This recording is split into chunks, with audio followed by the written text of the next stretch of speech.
Le lycée Ambroise Croizat a reçu à Moutier ce vendredi la visite de la ministre des Sports, de la Jeunesse et de la Vie associative. Présente dans le cadre de la semaine olympique et paralympique en Savoie, elle a pu découvrir plus en profondeur le fonctionnement de cet établissement qui accueille des élèves préparant un diplôme sportif en lien avec la montagne, l'alpinisme et le ski. Malgré leur jeune âge, les élèves ont su capter, de par leur engagement au territoire, l'attention de la ministre. J'ai surtout vu des jeunes très engagés, très souriants, très sûrs d'eux, avec beaucoup de confiance en eux et aussi très engagés pour continuer à vivre dans la montagne, alors sûrement dans la parenthèse, mais en tout cas des jeunes qui se projettent dans la montagne demain et puis qui ont aussi envie que les Jeux résonnent dans leur territoire. Les élèves présents ont fait part de leur engouement concernant les Alpes françaises 2030, mais également de leurs craintes.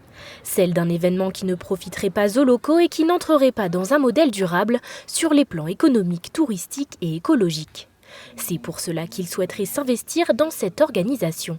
Fait la demande auprès de Madame la Ministre de créer ou de rattacher à un conseil déjà existant une sorte de conseil des jeunes pour les JO qui serait une instance temporaire consultative. Il serait intéressant de pouvoir inclure cette vision, on va dire un peu plus nouvelle et avec des points de vue différents à l'organisation d'un tel événement mondial sur notre territoire. Le président de la région Auvergne-Rhône-Alpes se veut quant à lui très rassurant quant à l'impact écologique de cet événement.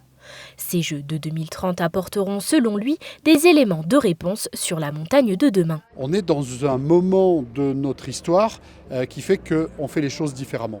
Et ces Jeux, nous les avons voulus vertueux, nous les avons voulus avec un engagement très fort de respect des territoires. Et on ne part pas de rien d'ailleurs. Je vous rappelle que sur les championnats du monde de ski de 2023, Méribel-Courchevel, il y a eu des engagements déjà très importants qui ont été tenus, notamment sur la décarbonation, sur l'engagement RSE. On y sera aussi ici complètement engagé. La ministre s'est ensuite rendue en début d'après-midi à La Plagne pour visiter les installations de bobsleigh. Utilisé lors des Jeux d'Albertville en 1992, ce site va connaître des rénovations avant de revivre l'olympisme en 2030. On va avoir deux chantiers principaux. Le premier chantier qui sera lié aux infrastructures bâtimentaires, puisque aujourd'hui les bâtiments datent d'il y a 30 ans, ils ont malgré tout une performance énergétique qui s'est dégradée et surtout qui ne sont plus dimensionnés pour accueillir le format olympique. Le deuxième sujet, ça va être les économies d'énergie.